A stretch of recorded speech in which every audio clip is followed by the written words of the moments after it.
Chapter 7 of Interactive Statistics Methods begins with, once again, our add sign, reminding you that this is important information. Now, we begin this chapter with all of the symbols that are traditionally used in statistical notation.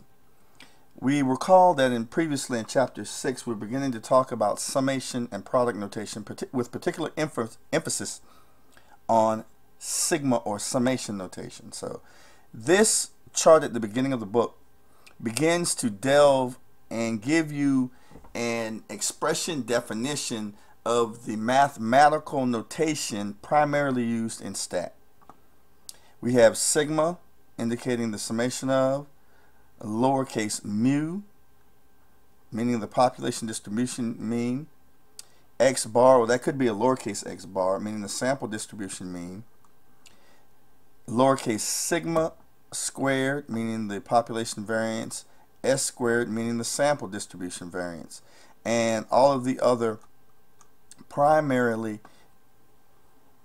symbols used primarily in statistical notation. Now, bear in mind that the integral sign is mostly used in the definition of formulas, and particularly with the normal curve, and the product notation is normally used when we talk about distributions. But these are the primary symbols that we're going to use, the symbols above the integral sign, that are used when it comes to calculating data in statistics. Now, basic measures of dispersion talk about the spread of scores around the mean. Okay, so we know that the distribution of scores is in fact the number of scores that are produced when you take a measure. It could be a test or a survey calculation. Typically, when we produce this type of data, it's ratio data, and that's what's going to allow us to calculate. So how scores are grouped around the mean is the purpose of Chapter 7 and talking about measures of dispersion, particularly the variance and the standard deviation.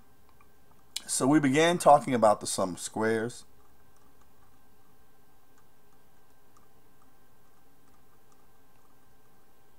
And we end this first section talking about the variance. And as the definition here states, the variance is the average of squared differences between observations and a distribution.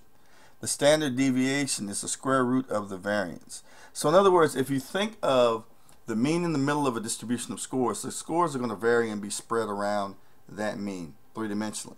But if we want to see it rectilinear on the line, we need to take the square root of that dimensional dispersion. The three-dimensional dispersion is the variance, or the spread of scores. To see just how much those scores group away from the mean, positively or negatively, rectilinearly on the line, is the standard deviation. In order to do that, we have to take the square root of the variance.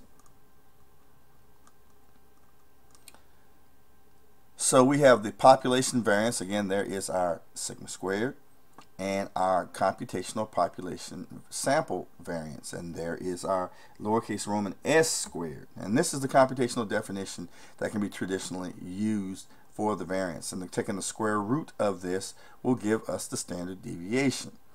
Again, the computational rather than analytical mathematical formulae do not use summation notation. The analytical formulae will use summation notations, and there's a lot of different ways to calculate the variance, a very important number, and the standard deviation.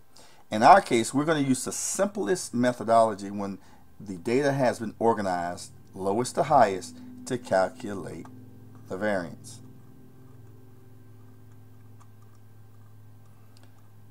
So we give you some steps, and we just talked about listing the scores from lowest to highest, then getting the sum of scores, which is adding up all the scores, sigma x. We take the square of each individual score when it's organized from lowest to highest, and we add all those up. That's called the sum of squared scores.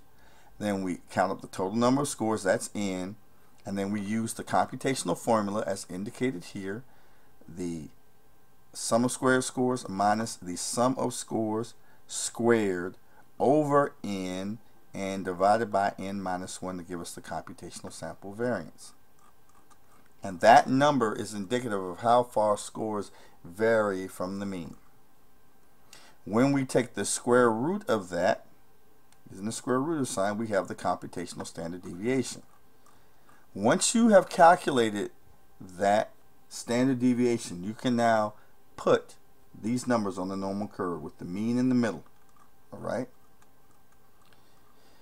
So understanding these particular spreads of distribution will help you in really beginning to understand what's coming in the next chapters and subsequent chapters, which is normality and the normal curve. There's a piece here on confidence intervals. You can read up on that and its calculation. We give a normal curve in preparation for bounds at the 99.9, 99, and 90% confidence level. Okay, we start describing, as we are beginning to close the chapter, types of data sets such as univariate, bivariate, and multivariate. Okay, and those definitions are given. The mean is provided, which we know in measures of center is the arithmetic average.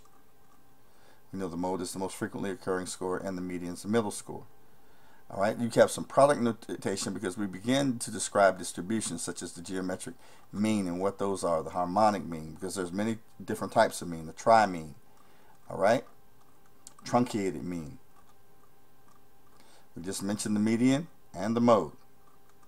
So understanding those measures of center, even the range, which is given here, helps you to understand how scores vary, and that's the most important thing to understand excuse me, when it comes to chapter 7 and understanding measures of center.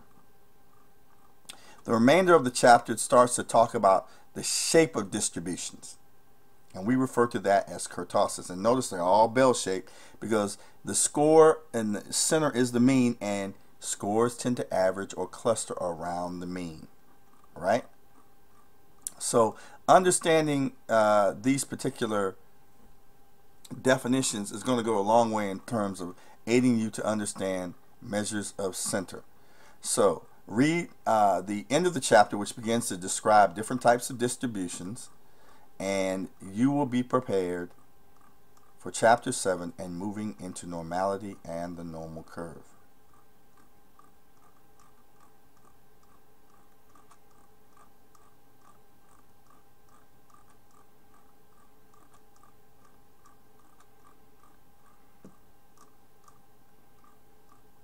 And that concludes chapter 7.